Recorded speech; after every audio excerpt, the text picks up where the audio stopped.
you've been successful in one series, they want to get you in the next one. And so I rang him up and said, oh, look, I'm looking at, what has happened basically. When we decided to run the Jesus brand, what I did was I looked for the most diametrically opposed brand or racing that I could find to my Christian faith.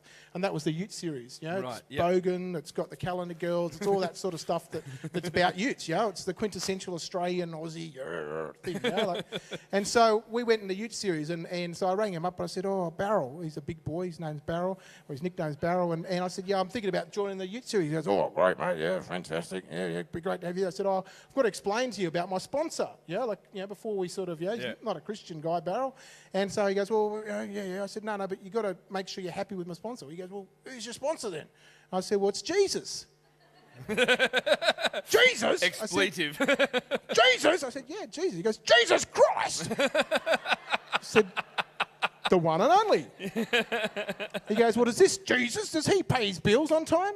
I said, yep, he's a pretty good bill payer. And he goes, all right, well, that's all right with me then. And that was sort of the reaction awesome. that you get from taking the name of Jesus into an area which is just it's unusual for it. And the good thing for us, Mike, is that we've had success as well. Yeah. And I think that's added to our credibility. Definitely. Obviously, we the first year in we won what's called the Rookie of the Year, which is the top driver amongst the new entrants into the series. There was 12 of us that started at the same time in that series. We came fourth in the championship, which is the highest anyone that's first time in has ever come. That's fantastic. Yeah, we've had some podiums and all that sort of stuff, which means that they really thought that we were just going to trip around down the back of the field and get in the road like most Christian drivers do with their bowler's cap on the back of the parcel shelf or something like that. So what's it take? Like, obviously it takes guts. You got to be a bit crazy. So are you like a bit of a sandwich short of a picnic? Like in terms of in terms of just being you can't have fear. You'd have to be able to just keep going where someone would pull back, right? Well, it's called skill, Mike. Actually, I haven't driven with you, so I'm not so sure. What we could do is test that theory out. But hopefully it's called skill. It's like, crazy. You're about to talk to Jace. Those guys are crazy. They run into each other at full pelt. But look, it's a technique. Driving's like anything. It's a skill. You learn about how to turn a car in, how to brake a car. In the supercar, in the V8 supercar, we actually we go 299 kilometres an hour in the supercar. 299. 299. Flat through the chase. We go down a little hill and we have 180 metres to go from 299 to 135 kilometres an hour before we turn left. Now, to give you an idea of how hard that is, it's called 1,000 foot-pound of pressure. Jason know how heavy that is. That is absolutely stomping on the foot on the brake pedal. If I got Mike to stand up and put his leg out like this for me, and I stomped on his knee, I'd snap it in two. Yeah. Does anyone want to see that? No, it's okay. No. I take back the picnic No, thank you, mate. That's it.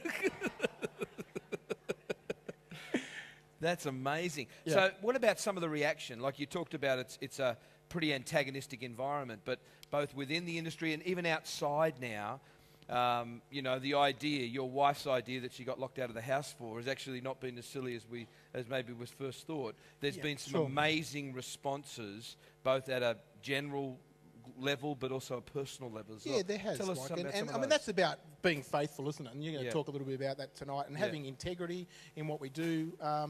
It's about, we talk about, being courageous in what we do, and that sort of stuff. And look, motor racing is courageous, but there's so many aspects of our life that we need to have courage in. It's good. And so when we go, basically, if you take a step forward now and you say, well, what's God done with my faith? Just me putting it out there and saying, well, okay, I'm prepared to do this. Well, He's built a ministry around this. It's extraordinary. This year, Steve Peach is here with me tonight, and myself. We'll talk to 60,000 students across Australia.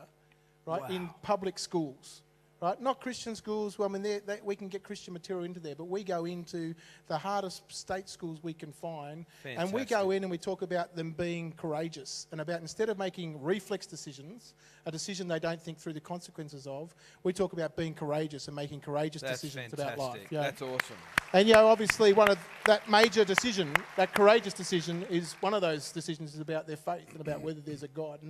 And this year, God's now opened up the detention centres for us. We've been into several several detention centres around the country, talking to young guys, and you can imagine that decision-making issue for them. I mean, they're in there because they've made a reflex decision. Yeah. Some of them multiple, the same time, same Sure. one. Yeah. Like, okay, it might be time to wake up a bit. But, a lot of them are just there for the first time, and they've just made a mistake, and we encourage them to be courageous and to think through their decisions. And so, we're at Exo Day as well. So we're out there. We've got the race truck there and the race car and all that sort of stuff. So they've got us coming out for that. And so look, we've just put it out there, Mike, and God's doing His thing with it. It's not in my power. It's not in Steve's power. It's not in anyone's power. We've just said, hey, I'm going to be faithful to this. I've now basically left my actual work in a lot of ways. I still own companies that provide for my wife and myself and my family, but 4 days a week now I spend full time in this ministry. It's never the idea. The idea was just to put Jesus or put John 3:16 on the car and for me to continue on with my life as I was. But God has plans for us, guys. And if we're prepared to step out faithfully and follow His plans, if you're prepared to say, I'm not going to take the backpack off and I'm going to keep my backpack on all the time and I'm going to speak out for Jesus in everything that I do, He can do amazing things through you in your own family, in your own school, in your own workplace. He can do fantastic things. And so it's been a privilege. It's been quite a ride. Fantastic. Obviously, we're pretty excited about next weekend. We're down at Phillip Island. We race there with the big boys. And, that's pretty exciting to be doing that. Pretty scary as well. I was up at Queensland Raceway this weekend. On Wednesday this week. And, you're standing there and I'm there driving Craig Lowndes' 2007 winning Bathurst car. There's Craig Lowndes jumping in the car for 5 laps, to do some, to put down some times, to hand the car back to us, to go back out again. And, that's an amazing thing to sort of experience.